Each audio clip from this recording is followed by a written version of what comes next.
Crate V16 Palomino amp was introduced, I think it was released somewhere in the early 2000s. Now, they made several different types of amps, and it gets kind of confusing because they also had a different series of amps. I think they were called like VC50s and maybe a 25 or something. Forget the exact model numbers, but basically they were still kind of like Palomino looking, but they were a different series. So it gets a little confusing there. But this particular amp is one that I sought out basically rebought a few years ago because I loved it so much when it first came out. And I have the 50 watter as well, but I like the 16 a little better and the V32 quite a bit as well. The 16 though had this voxy thing, and it was very chiming. And when you turned it up, it got gainy like I always wanted like a Vox to get. Normally when you turn a Vox up, unless you set the controls just right and EQ things a certain way, it kind of gets woofy on the bottom end, which is cool in its own right. But what I particularly liked, especially at that time, was just something that was tighter. And this Crate amp actually kind of did that. So it had the chiming cleans going on for it. It had a great gain, and it was inexpensive. So it was like everything that I love about great amps. I don't want to pay a bunch of money necessarily, but I want them to sound great. One of the things that I did do though later on is just change the speaker, because the stock speaker came with it was not so wonderful. And so I'd always put a different speaker in it. This particular amp, as you just saw, it's got some dirty pot problems. Nothing worse than having an amp that you love, turning some knobs and hearing a bunch of crackling and it's cutting out and you're like, oh, what's wrong? It's got to be a tube or something. It's usually like a dirty pot or something pretty simple. So we're going to take this amp apart. We're going to clean the pots, see if we can fix it and salvage it, because I love the amp. And yeah, I'll show you how to do that with a caveat. Tube amps in particular are very, very dangerous to work on. So if you don't know anything about discharging capacitors, do not open your amp up. Do not try to do this. If you do know about discharging capacitors, then all right, you're on the same page. If you touch the wrong thing, it'll send hundreds of volts through your heart and kill you instantly. So don't mess with this if you don't know what you're doing. It's very dangerous. All right, let's go clean these pots.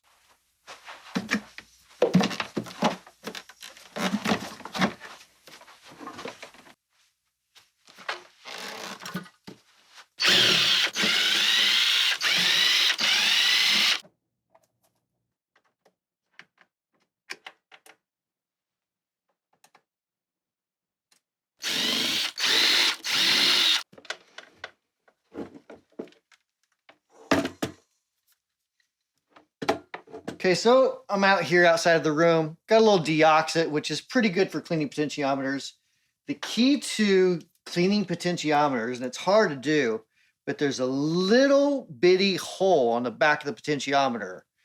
And that's what we're trying to get the spray into. So we're going to spray that in there. And then we're going to quickly just move the knob back and forth, trying to get dust out of it, basically. Just a little bit of dirt and dust that settles in there. We're trying to get that out. So we're going to spray it in there. We're going to work the controls back and forth a little bit. And hopefully it works. If that doesn't work, usually the next step is we start replacing potentiometers. You also want to make sure it's not plugged in. Obviously, that would be bad. That'd be pretty bad. So you may ask yourself, why do you have this wire? This wire is actually making sure those capacitors do not charge back up. This particular amp does. Well, it's supposed to have a resistor in it that kind of keeps things from the capacitor from not getting that voltage back into it. But, you know, it's good practice and it's just an extra safety thing. And, you know, I'm a dork. Now we're going to wait for a few minutes and then we're going to install it back in the cabinet. All right, so we have everything back in here. Now it's just time to reconnect everything and get it going. All right, we can now take the jumper off, connect everything back up. All right, if you're putting this back on, you've decided you're not going to change the speaker. Because if you did want to change the speaker, you would do that whenever you pulled the chassis out. Time to give it the play test.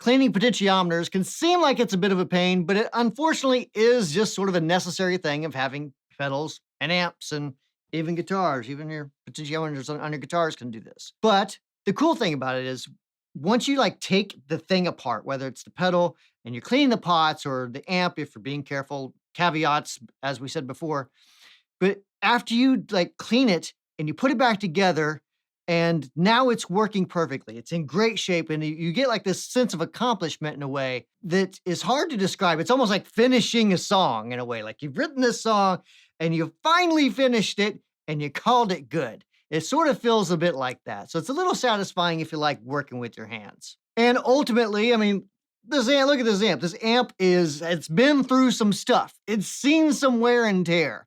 But I love that. I love the personality of it. I love that it's beat up a little bit, that it's not brand new and shiny.